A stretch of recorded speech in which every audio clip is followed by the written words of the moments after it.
ঝিনাইদহ জেলা জুড়ে এখন আতঙ্কের নাম কিশোর গ্যাং।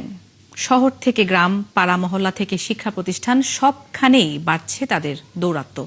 মাদক, ছিনতাই, ধর্ষণ ও হত্যাসহ নানা অপরাধে জড়িয়ে পড়ছে 12 থেকে 18 বছর বয়সী কিছু কিশোর। রাজীব হাসানের তথ্য ও ছবিতে প্রতিবেদন। 2025 সালের 30 মে ব্যাপারীপাড়ায় আম খাওয়া নিয়ে জীবন নামে এক যুবকের বুকের দুই পাশে ছুরিকাঘাত করে হত্যা করা হয়। সিসিটিভির সেই ছবি ছড়িয়ে পড়লে ব্যাপক আতঙ্কের সৃষ্টি হয় এলাকায়।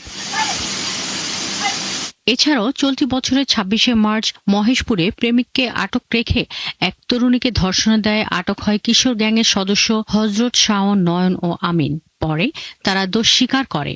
গোটা জেলায় এমন ঘটনা ঘটছে একের পর এক। ভুক্তভোগী পরিবারগুলোর অভিযোগ, রাজনৈতিক ছত্রছায়ায়, মাদকের সহজলভ্যতা এবং পারিবারিক নজরদারির অভাবে কিশোররা ভয়ঙ্কর অপরাধে জড়িয়ে পড়ছে। যারা এই কিশোর গ্যাং যারা এরাই হত্যা করেছে, আর আমি এর বিচার চাই। ভালোবেসে ডেকে নিয়ে ওকে মেরেছে। আর সচেতন মানুষের দাবি, অভিভাবকদের উদাসীনতার কারণে বাড়ছে কিশোর অপরাধ। এ ব্যাপারে প্রশাসনের দৃষ্টি আকর্ষণ করছি। এছাড়া যারা গার্জিয়ান আছে তাদেরও এ ব্যাপারে সচেতন হওয়ার জন্য দৃষ্টি আকর্ষণ করছি। এর উৎপাত অতিরিক্ত মাত্রায় চলে গেছে, যার ধারাবাহিকতা দিন দিন বাড়ছে। এটা নিয়ন্ত্রণে আনা এখন সময়ের দাবি। আর কিশোরদের ভাষ্য, খেলাধুলার মাঠের অভাব ও স্মার্টফোনের অতিরিক্ত আসক্তি তাদের অনেক বন্ধুকে বিপথে ঠেলে দিচ্ছে।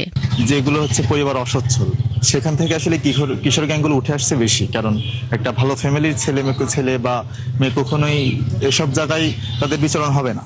আমাদের বোধ বুদ্ধি আসবে, তখন বোধ বুদ্ধি আমরা কাজে লাগাবো, তখনই মূলত আমরা এটা থেকে বেরিয়ে আসতে পারবো। বাবা মারা ছেলে মেয়েদের প্রতি অ্যাটেনশন কম দিচ্ছে দেখে বর্তমান ছেলেমেয়েরা এখন বাইরে বেশি ঘোরাফেরা করতেছে এবং আমাদের যুবক সমাজ ধ্বংস হয়ে যাচ্ছে আর কি। জেলা প্রশাসন ও পুলিশ বলছে, কিশোর গ্যাং নিয়ন্ত্রণে মাদকের বিরুদ্ধে কঠোর অভিযান চলছে। পাশাপাশি প্রতিটি ঘটনায় আইনগত ব্যবস্থা নেওয়া হচ্ছে।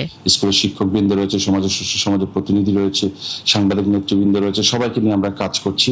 আমরা ব্যাপক আকারে জনসচেতনতা বৃদ্ধি করছি। আশা করি মাদকের প্রকোপটা যতক্ষণ পর্যন্ত না কমবে, এই কিশোর গ্যাং বা এই বিষয়গুলো ততক্ষণ পর্যন্ত থাকবে। যে কোনো ধরনের অপতৎপরতা হলেই যেন তাৎক্ষণিকভাবে আমাদের খবর দেন। গত 5 বছরে নানা অপরাধে যুক্ত থাকার দায়ে বিভিন্ন কিশোর গ্যাংয়ের নামে 14টি মামলা হয়েছে। এর মধ্যে 4টি হত্যাকাণ্ড এবং 2টি ধর্ষণ।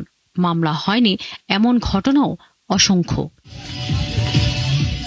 শাকিলা শম্পা, 71।